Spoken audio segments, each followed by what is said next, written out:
Hey everyone, I'm Dustin. I have nearly 20 years experience in the bike and e-bike industry.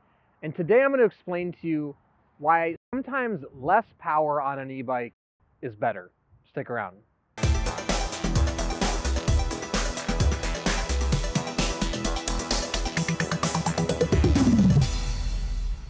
All right, so today we're going to talk about why sometimes less power on an e-bike is better. But before we get into it, hit that subscribe button below. Stay in touch with us here at 630.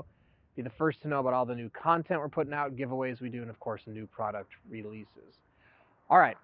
Right before we get into it, I have the 630 Simple Step Through Easy Mounting and Dismounting e-bike linked in our description if you should want to check it out. Now, why less power on an e-bike is sometimes better. A lot of e-bikes exist right now.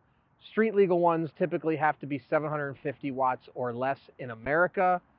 In other countries, it's actually 250 watts or less.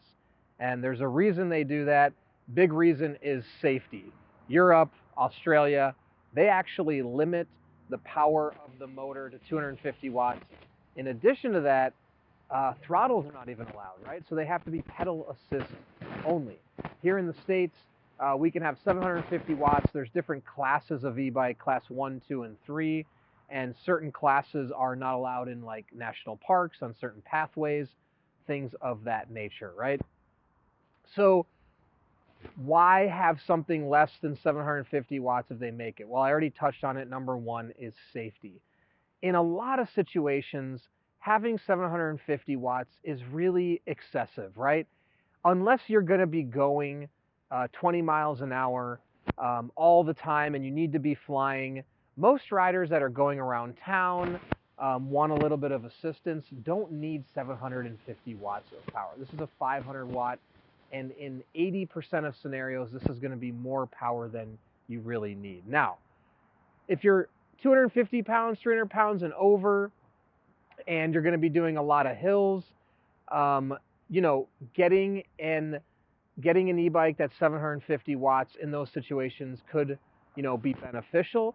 But if you're going to do mostly flat ground riding with mainly hills, 500 watts or even 250 watts in a lot of scenarios is going to be more than enough power. Now, in addition to that, price is going to go up as you start to have a bigger motor. Maintenance costs are going to go up for replacement parts. Also, if the battery sizes go up. In addition to that, bigger motor, bigger battery is going to increase the weight. So if you want something simpler and less looking like an e-bike or less heavy, smaller motor, smaller battery is going to be a great option. So if you're really just looking for something to give you assistance and you don't want something hugely bulky, the smaller motor could be a great option for you because it'll still get you around town and give you assistance, and you'll still be able to go to speeds of 10, 15 miles an hour. You just won't have the weight you would have on a bulkier 750 watt. That also kind of ties into the battery because typically when you have bigger motors, you have bigger batteries because the bigger motor is going to drain the battery quicker, so you want a bigger battery to last longer, right? Well, when you have the smaller motor, smaller battery, again, it's going to be lighter. The other thing too is like higher replacement costs if you do have a bigger battery. Large batteries like 18 amp hour, 21 amp hour, they can be very costly to replace, $300, $400, $500, $600. So it's very important for riders, I think, to truly think about their needs, how they're going to be riding, where they're going to be riding, because you can save yourself a lot of money by not overbuying or over-speccing the product, that the e-bike that you are going to purchase. But coming back to my initial point, that I really think safety is the biggest thing, and I think with e-bikes right now, we are putting very large, very fast e-bikes in the hands of riders that should not have them.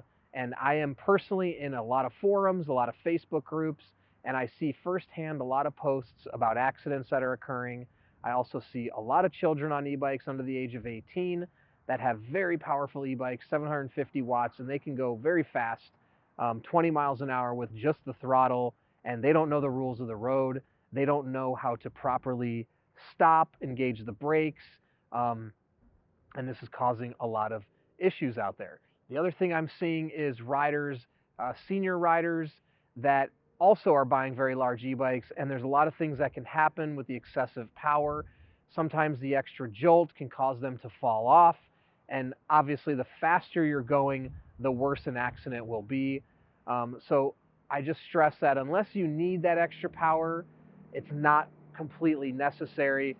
And again, I have 250 watt e-bikes. They still give me a great ride experience on flat ground. I can still go up to 20 miles an hour on a 250 watt. Now, they're not going to go up some of the large hills that a 750 watt could take me up. But again, very large hills and small inclines are different things.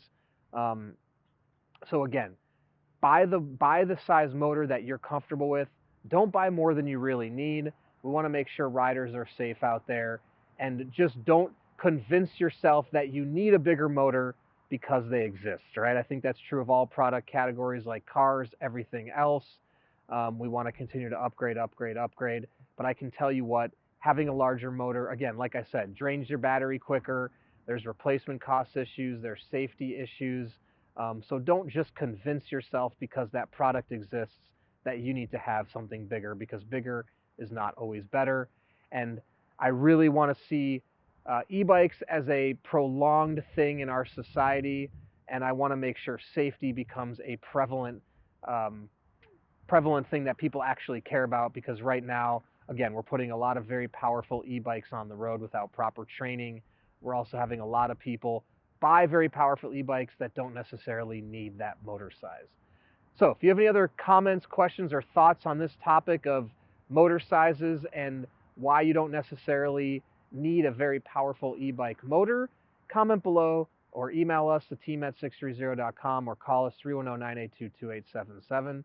Now, if you're in the market for an e-bike, go over to our website, 630.com. Again, this e-bike will be linked in our description, or you can take our proprietary body fit quiz, answer a few questions about your body and your life, and we'll fit you to the perfect e-bike for you. In addition to that, we have a 30-day test ride your e-bike policy. If you don't love your e-bike in the first 30 days, send it back, no questions asked, no money out of your pocket. Also, full 1-year warranty on everything on the e-bike. Anything goes wrong, we'll take care of it in the first year. And lastly, join our Facebook peddlers group. We have thousands of existing riders. Talk to them before you get an e-bike. Ask them questions. See how they like their e-bike before you purchase. That way you can get comfortable. Make sure you're making the right decision before you buy. So thanks for sticking around, and don't forget, your journey, your experience. Enjoy the ride.